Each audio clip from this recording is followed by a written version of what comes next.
এখন আপনারা জানেন যে থানায় আমাদের নির্বাচন সংক্রান্ত কোনো বিষয়ের অভিযোগ থানায় নেয় না, কারণ সবকিছু এখন রিটার্নিং অফিসারের তত্ত্বাবধানে চলে, থানা এবং প্রশাসন।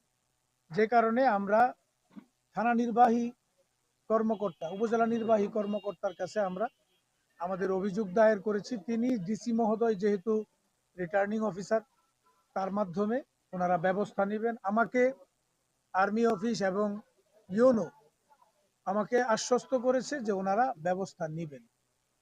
আমরা সর্বশেষ পর্যন্ত দেখব, আমরা আইন হাতে নিব না। আমরা কোনোভাবেই তাদের ফাঁদা, তাদের এই যে পাতা ফাঁদে পা দিয়ে পরিস্থিতিটা নষ্ট করব না।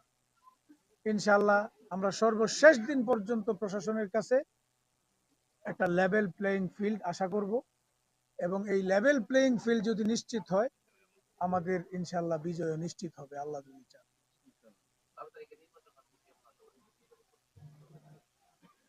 আমি এখনো পর্যন্ত আশ্বস্ত যে 12 তারিখে ভোটাররা খুব শান্ত এবং সুশৃঙ্খল পরিবেশে তারা ভোট দিতে পারবে, এবং সেখানে আমি আশা করি প্রশাসনেরও ভালো উদ্যোগ গ্রহণ তারা করবে। এবং আমরা ইতিমধ্যে ঝুঁকিপূর্ণ কেন্দ্রগুলোর তালিকা করছি, অতি ঝুঁকিপূর্ণ, সেগুলা আমরা প্রশাসনকে দিব। এবং সবকিছুর মধ্য দিয়ে আমি এখনো আশাবাদী যে একটা ফ্রি অ্যান্ড ফেয়ার ইলেকশন হবে।